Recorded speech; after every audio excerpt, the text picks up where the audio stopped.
नात्यशन्तस्तु योगी अस्ति न चैकान्तमंशता या न चातिष्वप्रशीलस्य जाग्रतो नैव चार्जुन। हे अर्जुन, जो अधिक खाता है या बहुत कम खाता है और जो अधिक सोता है अथवा जो पर्याप्त नहीं सोता, उसके योगी बनने की कोई संभावना नहीं है। यहाँ पर योगियों के लिए भोजन तथा नींद के नियमित नियमन की संस्तुति की गई है। अधिक भोजन का अर्थ है शरीर तथा आत्मा को बनाए रखने के लिए आवश्यकता से अधिक भोजन करना। मनुष्य को मांसाहार करने की आवश्यकता नहीं है, क्योंकि प्रचुर मात्रा में अन्न, शाक, फल तथा दुग्ध उपलब्ध हैं। ऐसे सादे भोज्य पदार्थ भगवत गीता के अनुसार सतोगुणी माने जाते हैं।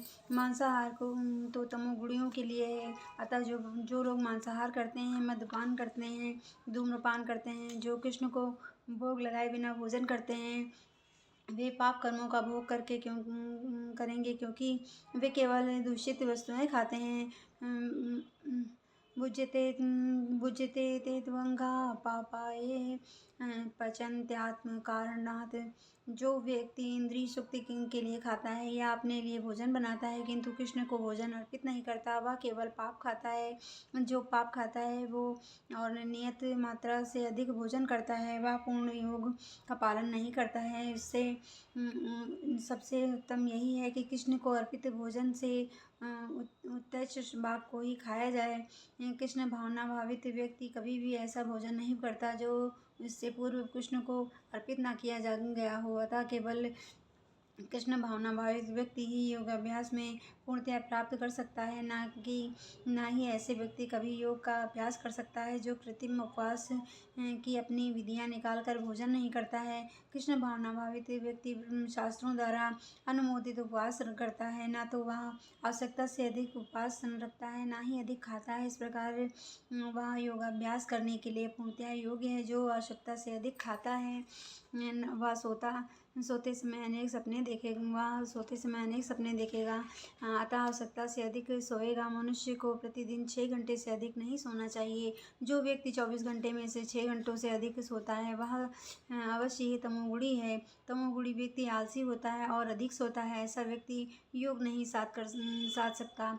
युक्ताहारे विहारस्य युक्ता चेष्टतस्य कर्मेषु युक्ता स्वप्रावबोधस्य योगी भवति दुःखा।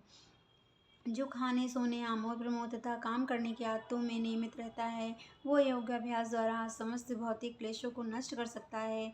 खाने, सोने, रक्षा करने तथा मैथुन करने में जो शरीर की आवश्यकताएं हैं, अति करने में योगाभ्यास की प्रगति रुक जाती है। जहाँ तक खाने का प्रश्न है, इसे तो प्रसादम या पवित्रीक्रम भोजन के रूप में नियमित बनाया जा सकता है। भगवद गीता के अध्याय 9 और 26 के अनुसार भगवान कृष्ण को शाक, फूल, फल, अन्न, दुग्ध आदि भेंट किए जाते हैं। इस प्रकार एक कृष्ण भावना भावित व्यक्ति को ऐसा भोजन न करने का सदा परीक्षण प्राप्त होता है जो मनुष्य के खाने योग्य नहीं होता या कि सतोगुणी नहीं होता है। जहाँ तक सोने का प्रश्न है तो कृष्ण भावना भावित व्यक्ति कृष्ण भावनामृत में कर्म करने में निरंतर सतर्क रहता है, अतः निद्रा में वह व्यर्थ समय नहीं गंवाता है। वद कृष्ण भावना भावित व्यक्ति अपना 1 मिनट का समय भी भगवान की सेवा के बिना नहीं बिताता है। यहाँ वह कम से कम सोता है। उसके आदर्श श्री गुरु गोस्वामी हैं, जो कृष्ण की सेवा में निरंतर लगे रहते थे और दिन भर में 2 घंटे से अधिक नहीं सोते थे और कभी कभी तो उतना भी नहीं सोते थे। ठाकुर हरिदास तो अपनी माला में 3 लाख नामों का जप किए बिना ना तो प्रसाद ग्रहण करते थे, न सोते ही थे। यहाँ तक कि कार्य का प्रश्न है तो कृष्ण भावना भावित व्यक्ति ऐसा कोई भी कार्य नहीं करता जो कृष्ण से संबंधित ना हो। इस प्रकार उसका कार्य सदैव नियमित रहता है और इंद्रिय तृप्ति से अदूषित है। चूँकि कृष्ण भावना भावित व्यक्ति के लिए इंद्रिय तृप्ति का प्रश्न ही नहीं उठता है, अतः उसे तनिक भी भौतिक अवकाश नहीं मिलता है। चूँकि वह अपने कार्य, वचन, निद्रा, जागृत तथा अन्य सारे शारीरिक कार्यों में नियमित रहता है, अतः उसे कोई भौतिक दुख नहीं सताता। यदा विनयन्ता चित्तमात्मन्येवावतिष्ठते निष्प्रहा सर्वकामेभ्यो ता इत्युच्यते तदा।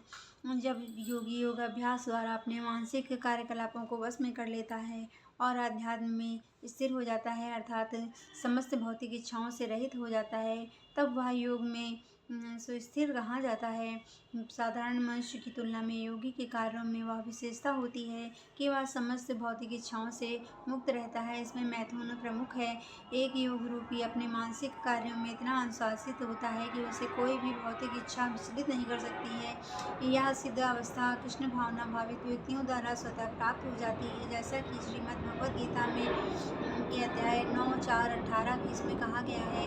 सा वे मना कृष्ण पदारविंदे वर्षांसि वैकुंठ गुणानुग वर्णे करो मरे हरिर्मंदिर मार्जुनादिषु श्रुति चकारायच्युत सत्कथोदते मुकुंद लिंगान लय दर्शने हर्षो तभद तत् गात्रस्पर्शे अगस्य संगमं घ्राणं च तत्पाद सरोज सौरभे श्रीमतुलस्या रश्नां तदप्रीते पादो हरे क्षेत्रपदानुः सपर्णे शिरो हरिकृष्णपदाभिवन्दे कामं च दास्येन चातु कामया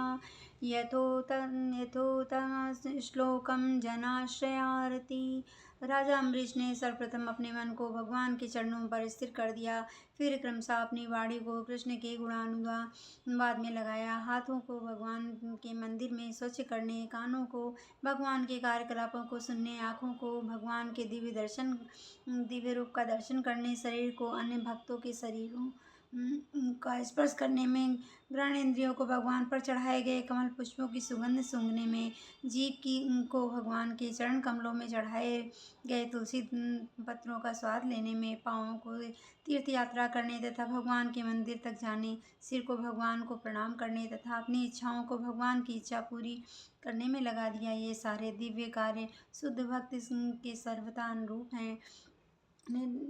निर्विशेषवादियों के लिए वह दिव्य अवस्था अनिवार्जनीय हो सकती है, किंतु कृष्ण भावना भावित व्यक्ति के लिए यह अत्यंत सुगम एवं व्यवहारिक है, जैसा कि महाराज अम्बरीश को ऊपर वर्णित जीवनचर्या से स्पष्ट हो जाता है। जब तक निरंतर स्मरण द्वारा भगवान के चरण कमलों के में मन को स्थिर नहीं कर लिया जाता है, तब तक ऐसे दिव्य कार्य व्यवहारिक नहीं बन पाते हैं। अतः भगवान की भक्ति में इन विहित कार्यों को अर्चना कहते हैं, जिसका अर्थ है समस्त इंद्रियों को भगवान की सेवा में लगाना। इंद्रियों तथा मन को कुछ न कुछ कार्य चाहिए, कोरा निग्रह व्यवहारिक नहीं है। अतः सामान्य लोगों के लिए, विशेषकर जो लोग संन्यास आश्रम में नहीं हैं, ऊपर वर्णित इंद्रियों तथा मन की दिव्य कार्य की दिव्य सफलता को सही विधि है, जैसे भगवद गीता में युक्त कहा गया है। यथा दीपो निवातस्थो नेगंगते सोपमा स्मृता योगिनो यत चित्तस्य युञ्जतो योगमात्मना। जिस प्रकार वायु रहित स्थान में दीपक जलता नहीं है, उसी तरह जिस योगी का मन बस में होता है, वह आत्म तत्व के ध्यान में सदैव स्थिर रहता है।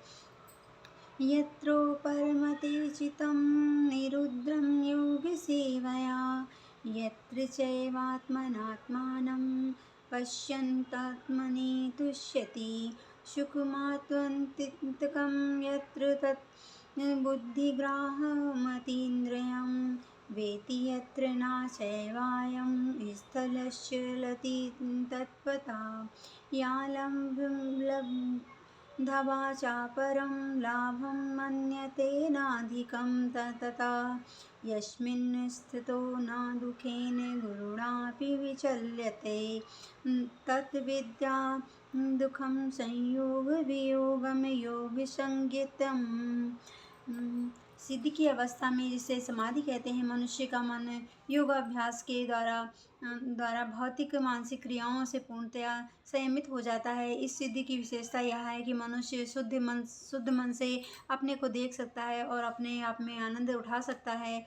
उस आनंदमय स्थिति में वह दिव्य इंद्रियों द्वारा असीम दिव्य सुख में स्थिर रहता है। इस प्रकार स्थापित मनुष्य कभी सत्य से विपत नहीं होता है और इस सुख की प्राप्ति हो जाने पर वह इससे बड़ा कोई दूसरा लाभ नहीं मानता है। ऐसी स्थिति को पाकर मनुष्य बड़ी से बड़ी कठिनाई में भी विचलित नहीं होता है। यह निसंदेह भौतिक संसर्ग से उत्पन्न होने वाले समस्त दुखों से वास्तविक मुक्ति है।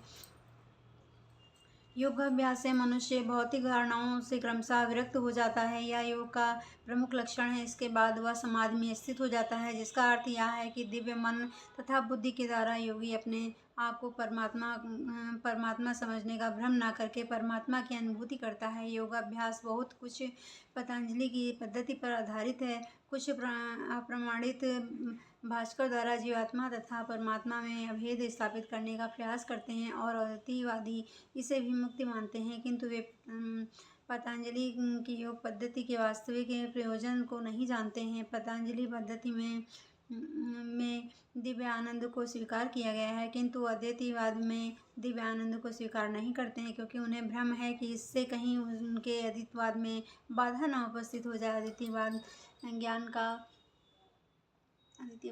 का ज्ञाता के द्वितीय को नहीं मानते, किंतु इस श्लोक में दिव्य इंद्रियों द्वारा अनुभूति दिव्य आनंद को स्वीकार किया गया है। इसकी पुष्टि योग पद्धति के विख्यात व्याख्याता पतंजलि मुनि ने भी की है। योग सूत्र में 3 व 34 अध्याय में महर्षि कहते हैं कि पुरुषार्थे शून्यानां गुणानां प्रशवाः कैवल्यं स्वरूप प्रतिष्ठं वा चितिशक्तिरिति। यह चित्त शक्ति का अतरंग शक्ति दिव्य है। पुरुषार्थ का तात्पर्य धर्म, अर्थ, काम तथा अंत में ब्रह्मांड से तदात्म का मोक्ष है। अद्वैतवादी परम ब्रह्म से इस तदात्म को कैवल्य कहते हैं, किंतु पतंजलि के अनुसार कैवल्य वह अतरंग या दिव्य शक्ति है जिससे जीवात्मा अपनी स्वाभाविक स्थिति से अवगत होता है। भगवान चैतन्य के शब्दों में यह अवस्था चेतो दर्पण मार्जनम अर्थात मन रूपी मलिन दर्पण का मार्जन शुद्धि है। यह मार्जन वास्तव में मुक्ति या भव महादवाग्नि निर्वापणम है। प्रारंभिक निर्वाण सिद्धांत भी इस नियम के समान है। भागवत में 2:10-6 इसे स्वरूप व्यवस्थित कहा गया है। भगवद गीता के इस श्लोक में भी इसकी पुष्टि हुई है। निर्वाण के बाद आध्यात्मिक कार्यकलापों की या भगवत भक्ति की अभिव्यक्ति होती है, जिसे कृष्ण भावनामृत कहते हैं। भगवत के शब्दों में स्वरूपेण व्यवस्थिता जीवात्मा का वास्तविक जीवन यही है। भौतिक दूषण में आध्यात्मिक जीवन की कल्पना युक्त होने की अवस्था माया है। इस भौतिक दूषण से मुक्ति का अभिप्राय जीवात्मा की मूल दिव्य स्थिति का विनाश नहीं है। पतंजलि भी इसकी पुष्टि इन शब्दों से करते हैं, कैवल्य स्वरूप प्रतिष्ठा व चिति शक्तिरिति। यह चित्त शक्ति या दिव्य आनंद की वास्तविक जीवन है। इसका अनुमोदन वेदांत सूत्र में 1:12 इस प्रकार हुआ है। अध्याय में इस प्रकार हुआ है, आनंदमयो अभ्यासात। यह चित्त शक्ति ही योग का परम लक्ष्य है और भक्ति योग द्वारा इसे सरलता से प्राप्त किया जाता है। भक्ति योग का विस्तृत विवरण 7वें अध्याय में किया जाएगा। इस अध्याय में वर्णित योग पद्धति के अनुसार समाधि 2 प्रकार की होती है, जिसे संप्रज्ञात तथा असंप्रज्ञात समाधि कहते हैं। समाधि जब मनुष्य विभिन्न दार्शनिक स्रोतों के द्वारा दिव्य स्थिति को प्राप्त होता है तो वह कहा जाता है कि उसे संप्रज्ञात समाधि प्राप्त हुई है। असंप्रज्ञात समाधि में सांसारिक आनंद से कोई संबंध नहीं रहता है, क्योंकि उसमें मनुष्य इंद्रियों से प्राप्त होने वाले सभी प्रकार के सुखों से परे हो जाता है। इस प्रकार इस दिव्य स्थिति को प्राप्त कर लेने पर योगी कभी उससे दिखता नहीं है। जब तक योगी इस स्थिति को प्राप्त नहीं कर लेता तब तक वह असफल रहता है। आजकल के तथाकथित योगाभ्यास में विभिन्न इंद्रिय सुख सम्मिलित हैं, जो योग के सर्वथा विपरीत हैं। योगी होकर यदि कोई मैथुन तथा मादक द्रव्य सेवन में अनुरक्त होता है तो वह उपहासजनक है। यहाँ तक कि योगी योग की सिद्धियों के प्रति आकृष्ट रहते हैं, ये भी योग में आरूढ़ नहीं कहे जा सकते हैं। यदि योगी जन योग की अनुषंगित वस्तुओं के प्रति आकृष्ट हैं तो उन्हें सिद्ध अवस्था को प्राप्त हुआ नहीं कहा जा सकता है, जैसा कि इस श्लोक में कहा गया है। अतः जो व्यक्ति आसनों के प्रदर्शन या सिद्धियों के चक्कर में रहते हैं, उन्हें यह समझ लेना चाहिए कि इस प्रकार के योग का मुख्य उद्देश्य ही समाप्त हो जाता है। इस युग में योग का सर्वोत्तम पद्धति कृष्ण भावनामृत है, जो निराशा उत्पन्न करने वाली नहीं है। एक कृष्ण भावना भावित व्यक्ति अपने धर्म में इतना सुखी रहता है कि उसे किसी अन्य सुख की आकांक्षा नहीं रह जाती।